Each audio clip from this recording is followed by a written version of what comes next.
Right. specifically pertains to like the pandemic, how do you think the Yes. pandemic is really affecting us as Black folks as a whole? As a whole, is impacting us in many different ways. First of all, it's impacting our health. Um, because African American Black people are one of the groups that's impacted most by it, because our health insurance is lacking, or our connection to the medical community is not trustworthy, or Mhm. we're not seeking out care for the secondary conditions where COVID can impact us and end up killing us. Um, Yes. and then also we're impacted because we're losing family. So we have trauma within our own family, our kinship bonds, the people that aren't our blood family, but they are close enough, we call them family. Um, Uh-huh. they are dying. We're more funerals, more people telling you that they have COVID.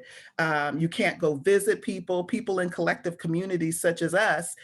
Socialization with our people is a part of being Our a part of culture. our people, right? And so Mhm. not having that opportunity to do that, our children being at home for school, and some of us not being equipped to be educators of our children and having to learn that strategy of how to build a framework around school. What do I do? What tools do they need? How Yeah. do I connect with teachers? How do I bridge with the teacher? How do I help my child with all of their lessons? All of these things are coming up for us. The other Mhm. thing that's coming up for us is what's in society around COVID. When we watch our leaders um, discount COVID as something important, Yes. and we have to interact with people who may not appreciate us because of the other pandemic, which is racism, and how Mhm. that interconnects with COVID. So all of those are impacting us. Yeah, if I'm hearing you correctly, you're definitely saying at home, you're definitely saying in not only becoming an educator for your child, but what Mhm, I've learned as a mother of a 17-year-old, it's mhm. also developing a new Yes. relationship with your Oh, child. Come on, right? Because you're spending so much definite more new time with them. relationship. Yes. Yes, because we had our patterns before Yes. COVID. Oh And the yeah. children were used to those patterns, regardless of their Right. age. They were used to Right. that. And then now they're in a whole different space. They're having to see you. They were able to segregate, like, oh, Yes. this is my mama, this is my teacher. This is Yes. my, now it's mama, teacher, everybody all wrapped in Yeah, one. and not to mention the spaces, right? So you Oh my gosh, have the I physical have work, spaces. right? I have work in the kitchen, and then I Yeah. have usually rest in the living room and then sleep in the Yes. bedroom. But now Yeah. it's all intertwined because you want to mix it up. And now your child is seeing Mhm. you work from the Mhm. bed. Yeah. And then Yeah. so it's a whole Yes. different mindset. So, Exactly. and I think Exactly. what you said before is, we may not even realize that it's trauma that Right. we are either imposing upon our children or the people Yeah. around us, or Yeah. that we are experiencing trauma because we're a strong people, we're a resilient Or we're people. told that. We're told Um, that's the first response to anything, is that we have to be strong. oh, that's a And good one. it's not told that strength is also, there's strength even in what's perceived as weakness. and Um, that and that we need to yes, recognize that sometimes weakness becomes your downtime, that you can't be up here at strength all the all the time. time. Sometimes you have to step into a space where you can exhale. You can't exhale up there on strength all the time. Come on, Debbie. Yeah. So you're absolutely right. Yesterday, I spent my entire Saturday doing nothing, and Uh-huh. there were Good. moments where I felt guilty Yeah. because, but then my son, he can actually go out now and hang out with his friends. So when he Uh-huh. was gone, I was like, "Phew, good. I can actually be a human, right?" But going back to what you were saying in regards to intergenerational trauma, we Yeah. often pass that strength as a burden onto our children as well Absolutely. Absolutely. and onto each other. And we don't allow them to process trauma. And trauma Ooh, shows up, in so many different ways. So yeah, right. it really needs to be processed. We've definitely experienced, when I say we, my son and I, my family, we've experienced a ton of trauma, much like everyone else in the world during this Mhm. time. Mhm. In August, our 19-year-old cousin was shot and killed. Oh, I'm And sorry. so he was Thank you for that. He was very close to my 17-year-old son as Mhm, well. And as time went on, my son seemed to be, processing things well, mhm, just from the mhm, outside looking in, but I wasn't. And I was imposing how I thought he mhm, should feel onto mhm, him. And so mhm, my question to you is like, what are some other indicators that can help us recognize when those mhm, around us may mhm. be experiencing trauma? Now, I do think this is a layered question with regards to Yeah. development because our Okay. who's in the house with us is different depending on the household. So some Sure. people don't have children in the household yet because the person is pregnant. And so for Mm, them, epigenetically, that's what it's called, they're passing trauma on to their baby. And I don't think we recognize that while we're pregnant, we can pass trauma on to our baby through the DNA even. oh my goodness. Yes, Yeah. yes. I've heard And about that that. and that the pieces that make if you look at DNA on a picture, it looks like a bunch of ladders, look like a ladder.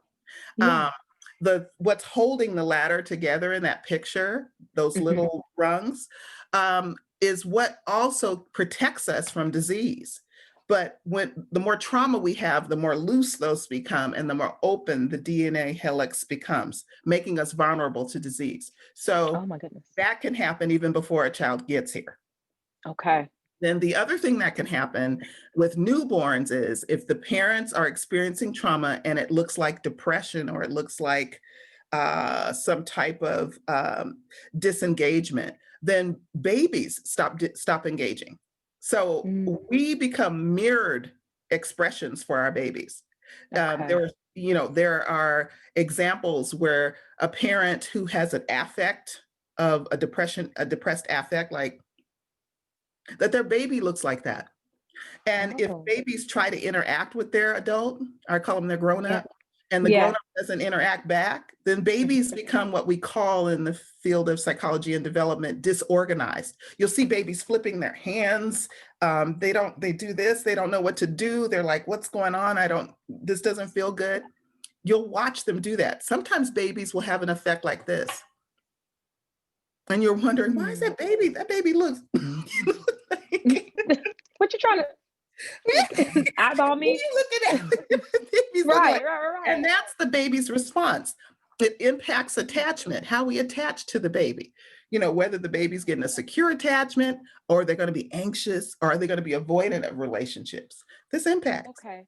Um, we look at our children up to age 3. They become irritated. They could throw a tantrum, Yes. crying. They digress. They may have started potty training. Now they're peeing on themselves again or wetting themselves and having to Yes. be in diapers again. They don't want to play. They don't want to eat. They're not engaged. They Mm. appear unsettled. You have preschoolers who are also irritable, throwing a lot of tantrums because of trauma, crying, Okay. or they become clingy again. Like Yeah. they were on their own exploring and everything. Now they just want to be by you. They don't want to go anywhere. They just want to be by you.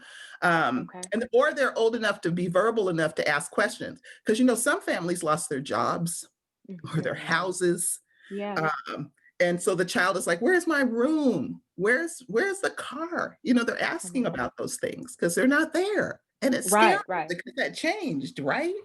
Um, Yes. those we call tweens. Okay. Get to tween years, I'll say 6 to 10-ish. Okay. Okay. Their attention shifts. So here you are homeschooling your child or trying to get your child to concentrate on homework, but they're traumatized. Your trauma is impacting them to where they can't even do their homework.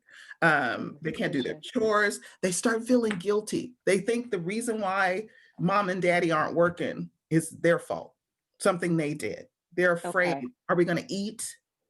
Are Okay. we going to have something, And they're to starting to worry a little bit more, it right? sounds like. Taking on something adults usually do, but they're Oh, taking it on as a child. And the piece about it as a child, they don't have their frontal lobe totally developed yet. So they can't okay. critically think about things like that, like we can as adults.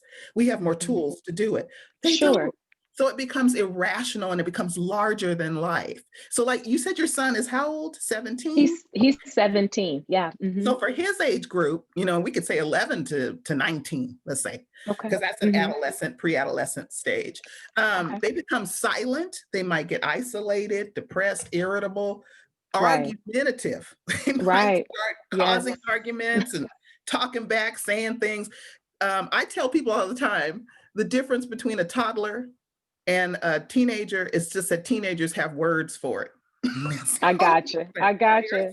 so similar, but they engage in high risk behaviors like unprotected sex, drugs, Mm. alcohol. These are things to watch out for because Yeah. that gives you a sign. Oh, my child is experiencing some trauma. And then for adults like us, it could Uh-huh. be fatigue. You could just feel tired. Like I'm Yeah. just exhausted all the time. Again, yeah, depressed, isolated, anger, rage. It sounds like those are some very obvious indicators, which is great.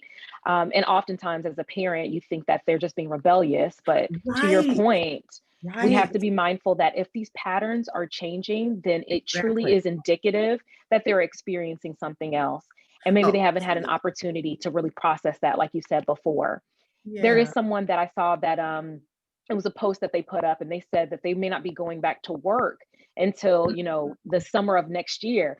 And they Ooh, said, I think my code switching is going to go into atrophy. Like I don't have enough in me to be able to keep up a smile and all this energy right? on, Zoom calls. But So I think that's a good point because employers who are not equipped with in diversity, equity, and inclusion don't understand that their employees of color, specifically their Black employees too, right. cannot have their screen on all the time. Sometimes they need downtime because just the expressions on their colleagues' faces can cause them trauma. Yeah, You know, absolutely. because now And you you're have to be really paying mindful of attention that. to everybody. Yeah. Everybody's being seen at the same time. Yeah, Whereas in a you're meeting, you're not paying attention to them. You are absolutely right. I mean, these are all things that parents should consider, employees should consider, Mhm. and that even children, as they get a little bit older, Mhm. maybe they Yeah, have an opportunity to consider as well.